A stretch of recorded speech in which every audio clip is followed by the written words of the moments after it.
Good morning, everybody. I'm not allowed to salute this morning. How are we doing? Sammy, United People's TV, here for another live show, another live chat with you, the community. Let's have a conversation this morning about Osimhen. We'll speak about Delap, both of them scoring last night for their respective clubs. We're going to have a little conversation later on about Alejandro Garnacho. We'll speak about Mark Skinner signing a new contract as the head coach for the women's team. And you can let me know what you want to talk about in the comments, as you always do every single day. Let's see who's here from the Modern Member Gang and get straight into the show. Steve, good morning to you. Mike, you're there as well. Stephanie and Alex from the Mod Gang. Carl, you're there as well. I'm Potato. I'm a potato. Paul, Teresa, John, and Sean, good morning to all of you. Steve Brooks, how you doing, buddy? Siraj, nice to see you. Bjorn, we've got Biker Boy. Let's have a look. Best show on TV. Well, you need to be watching better TV if this is the best show you've got on TV. What series is anyone watching right now? I've got one. What's it called? Jeez. Got one episode left of Adolescence. No spoilers. What else am I watching? Wheel of Time? Anyone watch Wheel of Time? I quite enjoy a bit of fantasy TV. Wheel of Time's quite good. Went a bit weird in the second season, but actually it's got a bit better in the third season. Anyway, let's speak about the results last night to kick off the show. And how on earth was this not a red card? Have they tried to justify it this morning? Could you imagine how fuming you would be? I'm not.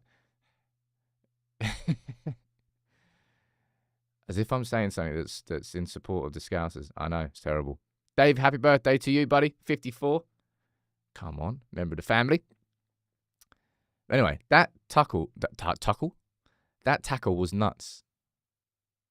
That is one of the most clearest red cards that you will see all season long.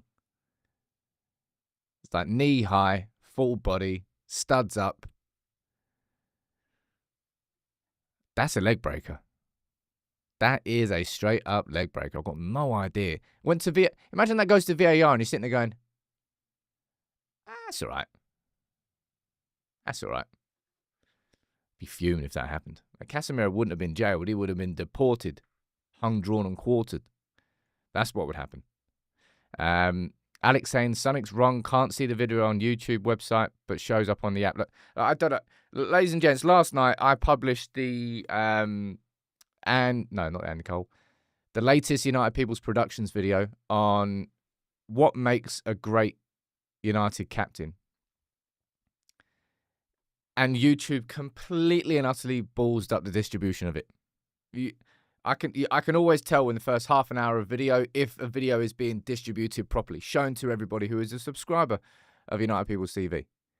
And it was not. And I knew that there was something wrong. So we had to private it, take it down, re-upload it, and probably going to try and publish it either today or tomorrow. I don't quite know. But it's completely messed up the release of that. And those videos take weeks to produce, to edit, to research, to script, to do the whole thing. I'm not letting that video go to waste. It's not like a lunchtime video.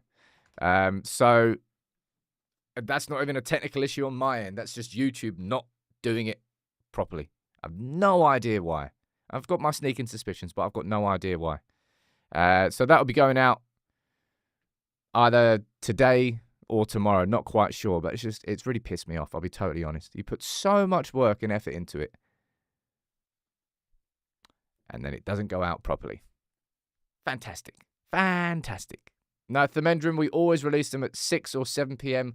on a Wednesday evening, and we're doing that on purpose because we want to make sure that every single week at the same time,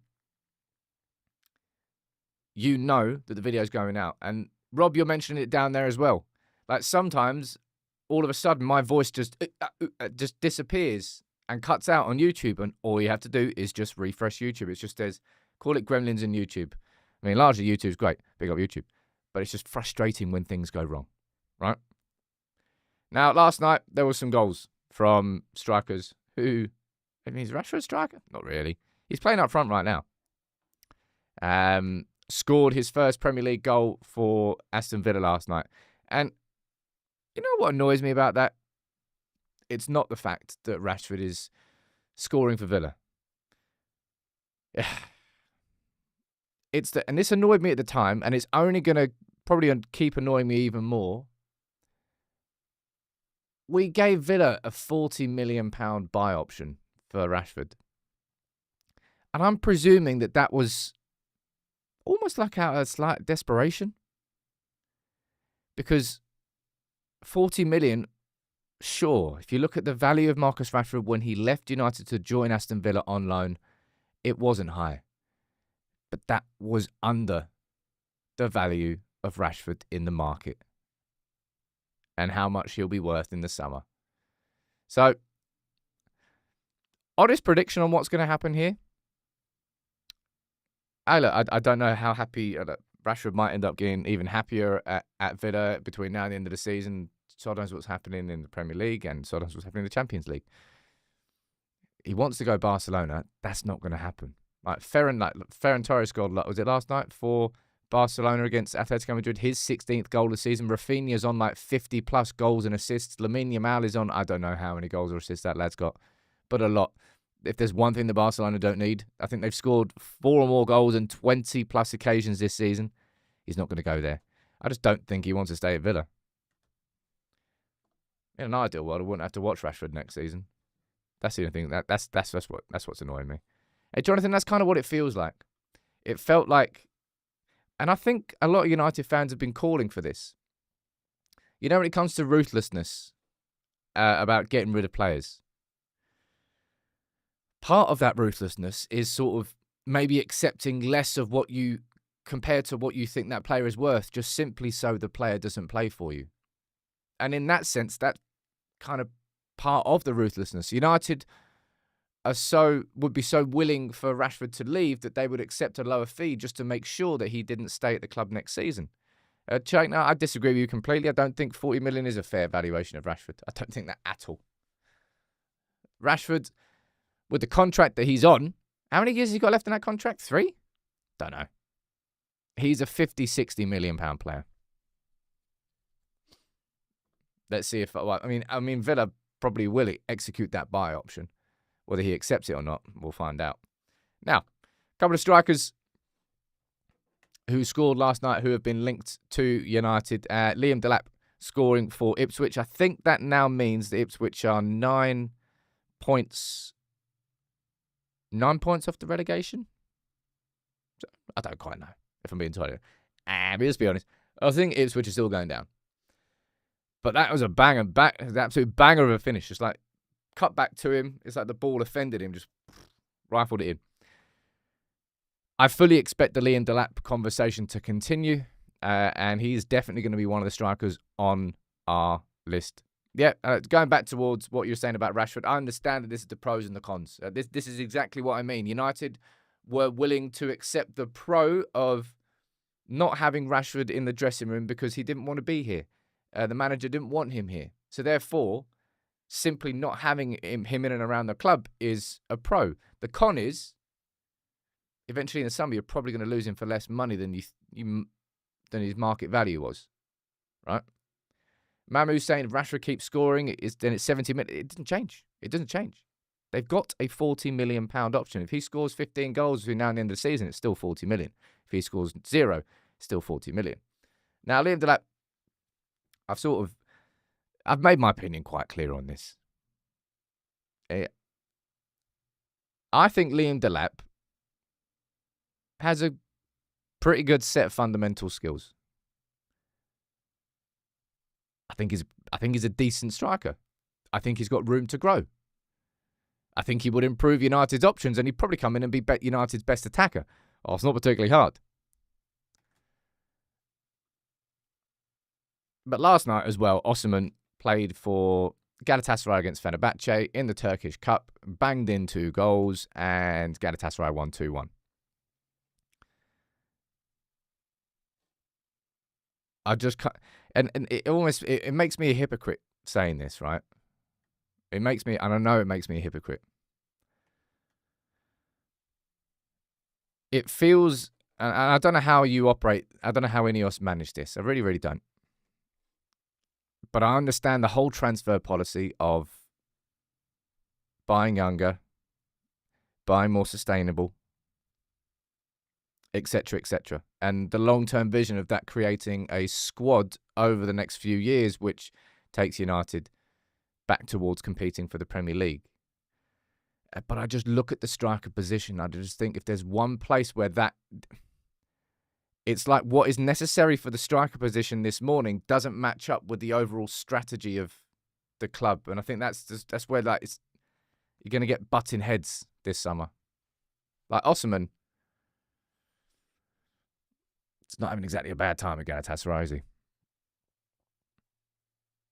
Captain Statebait, you're going down there with the saying, you feel we need Osimhen for the experience. And Alex, you're saying, I still don't think that we can afford him. And I don't think we can.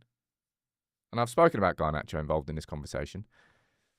Sausage, I think that's a great name, first of all, Sausage. Second of all, what's the realistic price and wages? I'll ask you in the chat then, all right? First, I'll ask for the wages. Realistically, say United were to sign Osimhen. What do you think they'd be able to agree with wage-wise with him? I don't actually know what he's on at Galatasaray, but I imagine it's north of 200. And I have no idea what he was on at Napoli.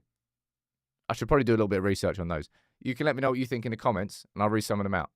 Wage-wise, say we were to assign Osimhen, how much do you think? Captain T1 saying, I believe United are just interested in clearing the books. Rashford is arguably saving the club. He didn't play when fit to avoid bonuses. What guy? Well, what was it? How much of Rashford's wages covered? I think it goes up to 90%. And I think it's 75% as a default. I think it's there or thereabouts. And I'm going to go down here and see what you think in terms of wages and Osimhen. Because I think it's probably going to be one of the... Will that be the defining factor as to whether or not we sign Osimhen? What do you reckon would be the most restricting factor when it comes to Osimhen? Wages or how much he'd actually cost? I kind of feel like it would probably be wages. Cost-wise, I think he would fall inside that 50, 60 million. Well, 50, thereabouts is what I think is going to be the peak. Steve saying, don't you think the profile of Delap suits the system better than Osimhen? Man, Osimhen is an extremely athletic striker. Like, covering space, covering ground, running back. He has a lot. So does Delap, by the way. 200, right, see what you're saying wages-wise. See, there's no way we're paying 350. Bovo's saying 300k. If it's that much, we're not going to sign Osimhen. There's no way that we sign him on 300 or north of that. No way. 250 says Alex, minimum. 250 says Johnny. 250 a week, 280, 140. Again, no chance of 140. Like, no chance you're going to sign Osimhen for 140. I don't actually know what he's on. Should really look into that. He wants 250 a week after tax. So what's that? 40% on 250. Yeah, it's 40% of that. 10% is 25. That's not 100. 350. Monies. Either way. I don't know how United do this. I'll be honest. And I saw a comment earlier. You saying you want United to sign experience in each sort of create an experience of spine. I was doing some annoying stuff before the live show. I got distracted by that. It always seems like everybody and everything tries to distract me before the live show. And when I do that, I can't do the live show as good as I can. Stephanie saying Mount's on 250. And look, this is the same conversation will be had with Osimhen as with everybody else. Like, don't point towards contracts that have been made at this football club before Ineos came in, because that's not relevant to what our business model is. That's pre-existing. So there's no point pointing towards Mount being on 250 grand a week. You can talk about Bruno if you wanted to, because Bruno is the biggest contract I think that's been signed since Ineos took part ownership. You can look at the contract of Ahmad. I don't actually know exactly how much that is. No, those numbers. You know, when Laurie Whitwell did the article last week, there was nothing on how much Ahmad's actually on. And people down there saying just use Bruno as the standard. Yeah, that's what I mean. That's exactly what I'm saying. But Bruno is the absolute main man. And I suppose if Osimhen was to come in, he would be the main man. Yeah, but this Pepin? I'm going to call you Pepe. It's that balance. How do you balance a squad financially? If you're trying to make cuts left, right, and centre, and you're trying to introduce a new wage structure, and all of a sudden you then sort of undermine yourself. No, not undermine yourself, but you make an exception for a player like Osimhen. Don't know. Will saying, not sure we want Osimhen's self-interest in the locker room trying to build a culture. Man, sod that. We have to get like an absolute dick of a goal scorer. Somebody who does not care about anything apart from scoring goals. Like the only oxygen he breathes is scoring goals. You might say that's a stupid thing to say considering you're trying to build a team. But we just need someone who lives and breathes it. Right now you've got everybody overthinking everything. Overplaying everything. Not scoring and not taking enough damn shots. Either way, we're going to be having plenty of conversations about Liam Delap. We're going to be having plenty of conversations about Victor Osimhen. And we're going to be having conversations around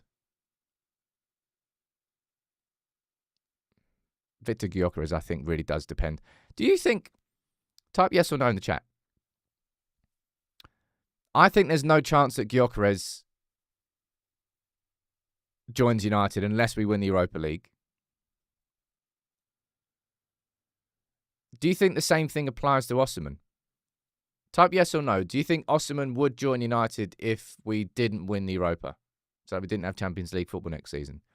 It just strikes, I don't know whether I'm judging this rightly or wrongly, but it strikes me that Champions League football at this point in his career would be more important to Gyökeres than it would be to Osimhen. I might be wrong in saying that. I might be just completely making that up. Someone down there talking about UK tax. Joy. But quite split, actually, in the chat. I said it's quite split. No, it is pretty split, actually. Between yes and no. I should put that down as a poll, really. I personally think he would. I might be wrong on that. But judging by the comments, it's really quite split. Quite a lot of you saying, I'd say it's about 60-40 saying yes. Nah, 50-50. I'm going to go straight 50-50.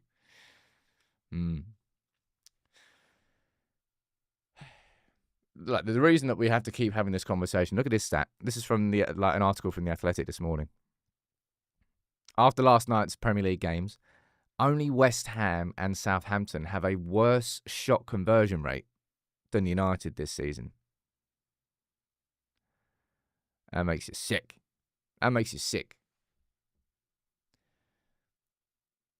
The biggest, and look, I've had this argument with the lads in United People's TV team after the Forest game, and just with people, United fans in general. I'm fully aware that United need to have better creators.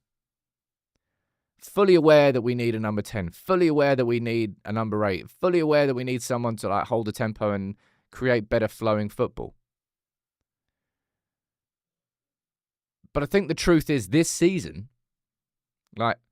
if you ignore all of those, if you ignore the fact that we need a number 10, blah, blah, and you simply just have somebody this season who has a much better conversion rate and just puts in, what is it, 1 in 5? I think over the course of a season, I think we've had this conversation before, haven't we? I think over the course of the season, if you have a striker who's got a 20% conversion rate, that's really good going, isn't it? So if you just had somebody who put 1 in 5 chances away, this season would look different. There are only West Ham and Southampton have worse conversion rates than us. Of all the chances that we get, we just miss so many of them. I wonder what our conversion rate. Does anybody know exactly what our conversion rate is? I'm sure if I went onto, I don't think you can get that on the Premier League. You get it on the Premier League website. Premier League stats. Stat Center. Club stats. 2024-25. Not by wins. No, I'm just looking at the Premier League website here. Wins, losses, clearances, dispossessed. Don't care about this. What about attack? All-time stats, head-to-head records. Nah, it's not on there. Don't know what it is. Either way, it's the third worst. Let me see what you're saying down here. Rex, you're saying the problem is we want an experienced striker up front who scores 20 goals a season, and you can't get that for less than 150 grand a week.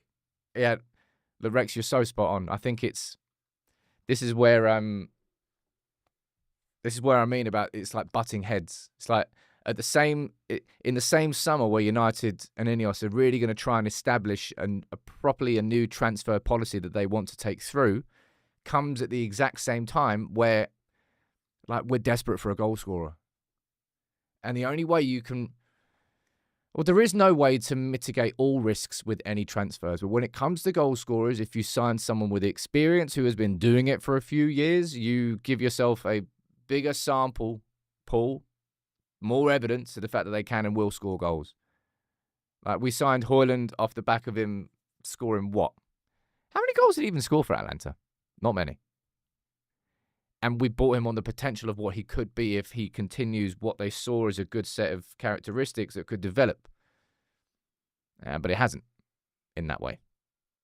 And you have to pay a premium for that, the luxury of minimizing a risk.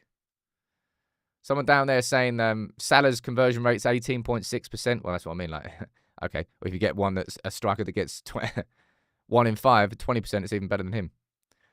Jonathan saying, what is the point in buying Osimhen when our team doesn't have good build-up play? And I'll just go back to exactly what I said there, dude. United have got the third worst conversion rate in the Premier League. I guarantee you this season, if we just had someone...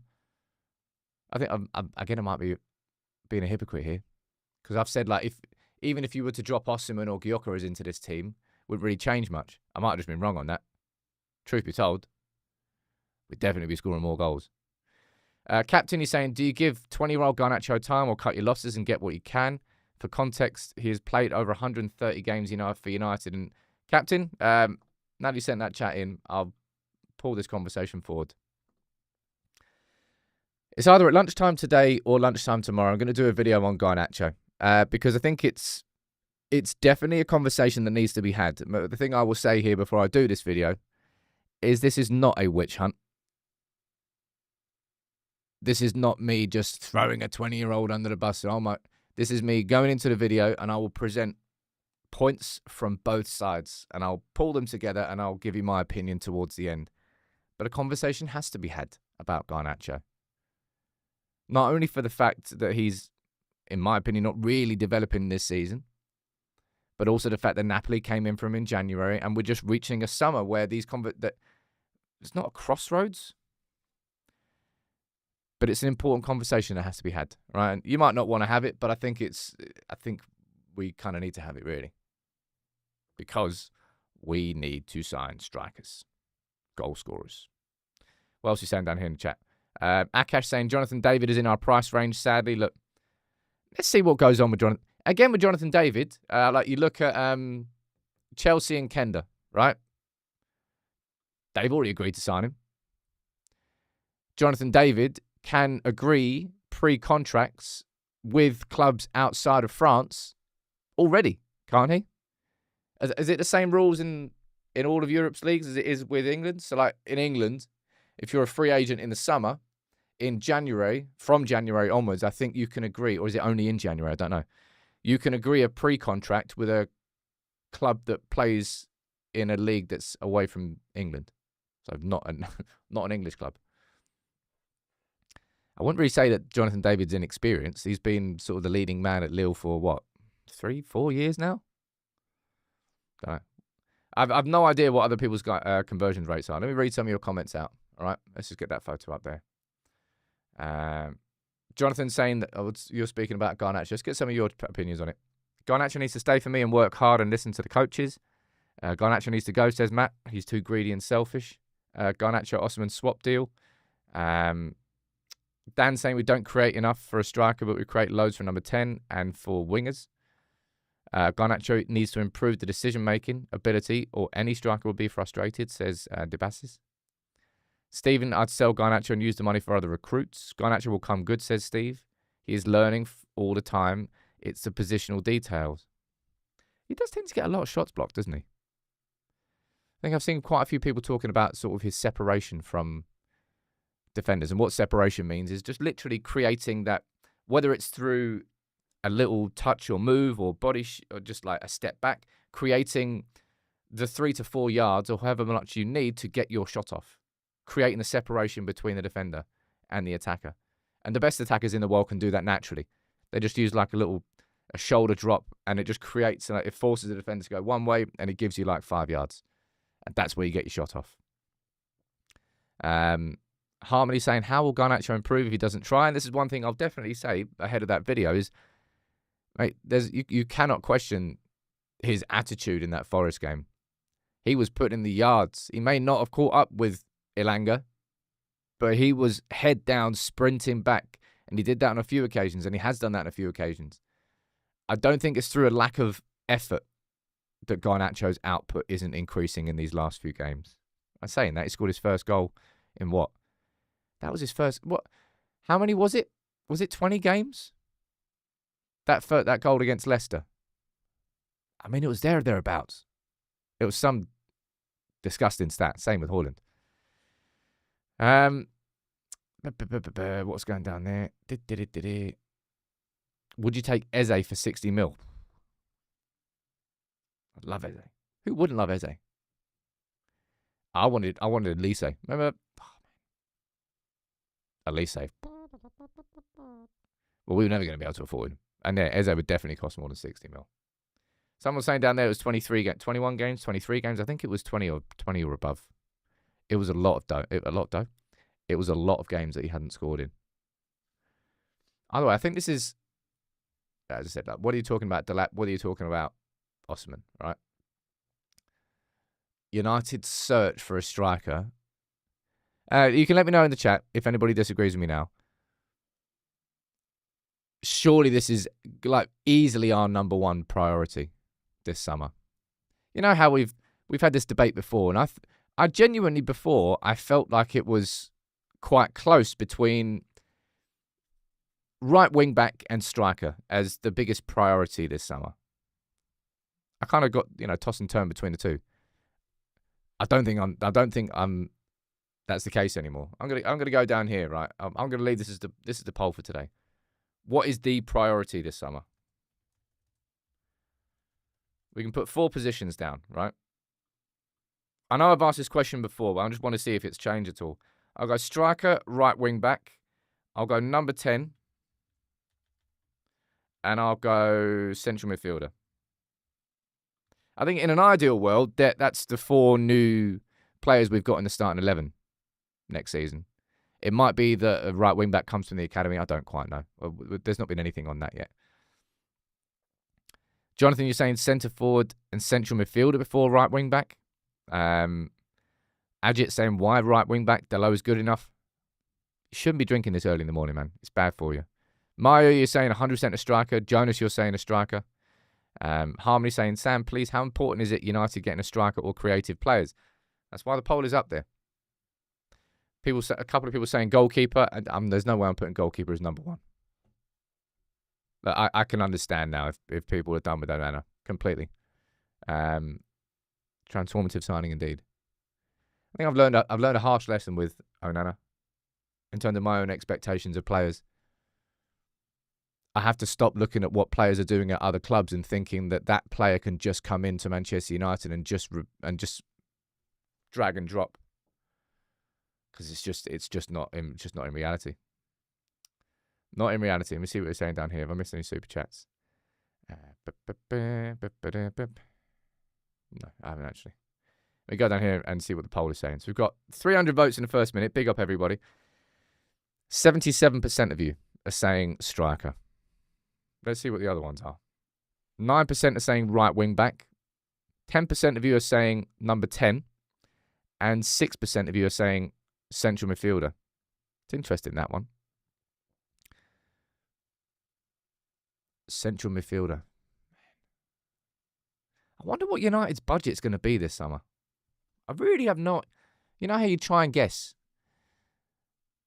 It's all directly related to sales, surely. You've got Rashford, who's going. Antony, who's going. Sancho, who's going. Those three are your guarantees. However much you get for them, I don't quite know. In an ideal world, United will get 100 million or thereabouts for those three in total. That's what they'll be aiming for. And then you've got Casemiro. And then you've got, you've got Malacia. That's 5 players that you can sell for money. And then you've got Eriksen, Lindelof, both leaving for free. That's over 200 grand a week in wages, by the way. Then you've got Heaton and Evans, who are both retiring. Don't know how much that is in wages. And then you've got Luke Shaw, who you'd try and sell. That's the 10th one, but I don't think you'd be able to sell him for money. I think you'd have to loan him for a season with an obligation. That's 10. 60 million plus sales, says Tactical Davis, in terms of the budget. Neil, you think United's budget is 0? They're going to make a net profit this summer? Nah, I doubt that. I very much doubt. I think United's overall net spend, if I was to predict it, would be somewhere in the 50 to 100 mil mark. That's where the net spend will be. It'll be relatively less than most windows that we do, but I don't think that will necessarily be a bad thing. I think it's just the fact that this summer we should be selling properly. Really properly. Actual money coming in for players. Genuine money coming in for players. I'm not talking about selling, what is it? Zidane Iqbal for $1 million. Wan-Bissaka for 12 million. I'm talking about proper money. Even McTominay was under. What did McTominay go to Napoli for? Is it like 25 mil? Of course, I know you're all right. How much we can spend very much hinges on whether or not we get into the Champions League. And Lyon is coming a week today. We've got Lyon away. Game that's going to be. And if we could somehow get past Lyon, it won't be easy. But if we get past Lyon, I think we face Rangers or Athletic Club in the semi. Tasty. Let me see what you're saying down here. Sam must bait us at the end with another big bit of news to get us more likes. Yeah. I'm not going to get naked. Danny saying, in a way, I'm glad it forced the experts to look for young, cheap gems like the good old days. I'm trying to think of what United's... trying to put myself back in the shoes of what United's transfer policy was previously. It's like the summer we signed... I still think that will go down as the best summer, wasn't it? When we signed Anderson, Nani, Hargreaves... Was it Tevez that summer as well? Man United transfer history. What was that, 2007? Either 2007 or 2006. Come on, Transfermarkt. Work your stupid website. Let's have a quick look. Let's get rid of those adverts. Thank you. I think it was 2007. So look. 2007, 2008. Yeah, I was right. Look at that. Look at that summer. We signed Anderson. How old was Anderson? Was he a teenager at that point? I think he was. Nani, Owen Hargreaves, and Carlos Tevez. Man, that's a hit. Different levels of hit, but impressive. What about the season before? Carrick, boy, it's a good one. Henrik Larsson on loan. Man, we're stepping back now. And then the year after wasn't that the awful year? That was when Ronaldo left, and then we signed Owen. Oh, no, it was 2008, 2009. It's a year after. Obertan, Mam Diouf, and Michael Owen, and Ronaldo left. Jeez. Anyway. I find it interesting sometimes to have a show like this, where we just kind of have a chat around the news, but it's more about what you're firing in the chat. So thank you all for getting involved here. Yeah, look, Hugo Ekitike will be on the list. Man, the list is quite exhaustive. Are there any other strikers? Interesting question here. Are there any other strikers that you think we should be having conversations about that we haven't? So we've got Osimhen, Gyökeres, Delap, Jonathan David, Hugo Ekitike. That's 5. What are the strikers? Mateta, 6. Mate, Antonio Valencia, what a dude. What an absolute dude of a signing. Is he, I don't know whether this is a fun fact or not, is he the only United player to have won Player of the Season at the club twice in 2 different positions? I think he must be. Yeah, Anderson Hargreaves did get injured a lot. Tammy Abraham. There's a random one. Moani. Where is he on? Is he on Juventus now? I think he's at Juventus. Beto. Wow. Sesko's another one. Yeah, fair enough. So that's 7 or 8 strikers down there. Is it Samu from Porto? That's another one. Vlahovic with double figures. What's Ivan Toney even doing in Saudi right now? Correct me if I'm wrong here, but you know how like a big draw of the draw of Saudi is the money involved and the fact that it's tax free. If Ivan Toney was hypothetically to join Manchester United this summer, would he not then have to pay tax back on the money he earned out there? And was that not part of the reason why Jordan Henderson ended up moving to Ajax instead when he left Saudi? So I think he was being linked with coming back to the Premier League, but he didn't. He went to Ajax instead. I think so. Might be right. Might be wrong. 22 matches, 16 goals apparently. Well, nice. Evan Nilsson. Man, people are Lautaro Martinez. Now you're just listing strikers. Martinez. Is it right now? Inter, I think, are 3 points clear at the top of Serie A. I'd love to see McTominay win that. I was having a quick look. I don't know why I was doing it. I was just interested, looking at the fixtures left for Napoli and Inter. No, I think Inter have got the hardest fixture. I think the hardest one they've got left is Roma at home. Man, it'll be awesome to see McTominay lift Serie A title. Yes, 3-year rule, says Mike. No, says Sean. It's nice to know that we've got nice, clear answers here. Yeah, I know. I think it does depend on how long you're out of the country for. Either way. Can somebody, like anybody who watches the women's team, can you get involved in the chat here?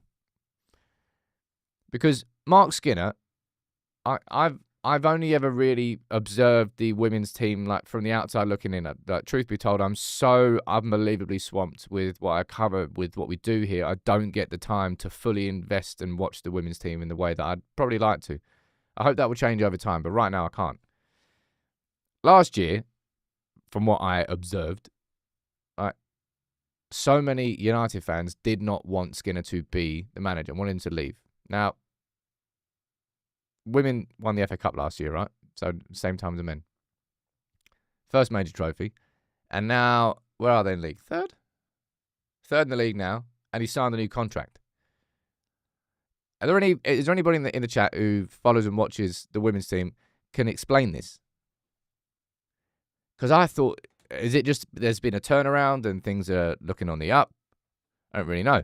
Sue, you're saying team is doing well, but he's not a good manager. Sticks to his plan and doesn't change it. I just thought that his stock was going in the opposite direction rather than signing a new contract. So that's why it's confused me. Pickle Stick, you can be a prick if you want, but just be a prick elsewhere. All right? Let me just put you in a timeout for a day. You can have a little thought. Have a little think about it, mate. They play good football, says Sean. He's turned it around. I'm just interested. Odds on them winning the league? Well, you can't. Chelsea are nuts, aren't they? Yeah, obviously, you saw what happened with Chelsea, and they sold. Obviously, it's Chelsea. They sold the women's team to another company that's owned by Clear Lake Capital, who own Chelsea, and they put a mad. Typically, when you sell a business, you'll have something called the multiplier. So there's different ways of valuing a business, but sometimes they'll just go, "What's the turnover or what's the revenue?" Okay, well, times this by X, and it varies depending on what industry you're in.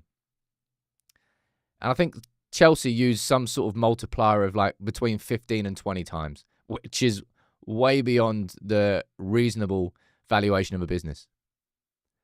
So that's what put Chelsea into a profit. I hope all their accounting, cooking blows up in their face at some point. Like that comment, I'm Potato. Strong comment. Wahib saying he's been extended by default. The team plays as well as they do in spite of him, not because of him. It's fine. Well, I hope they can win the league, but I don't think they're going to beat Chelsea. Either way, let's wrap that one up for today. Thank you all for getting involved in the chat. I think it's really interesting. To look at the end of the poll here, 600 votes are in, and 76% of you are saying a striker is the priority. And I'm in that gang now as well. I'm definitely thinking a striker's a priority. And I'm just very interested to see what United do. Because Victor Osimhen and Victor Gyökeres go in direct contrast with the concept of this new transfer strategy of signing younger and signing more sustainable. But at the same time, I think if there's one place where you bend that, I think it's in the striker position. So it's going to be interesting to see how it plays out. All right, thank you all for tuning in. If you can, please do drop a like on the video. I'll be back at lunchtime today. As I said, it's either going to be a video on Garnacho or the United People's Productions video. But probably will be Garnacho, I think. We'll find out. All right? Take it easy. Make sure you join in tomorrow, but it's Friday.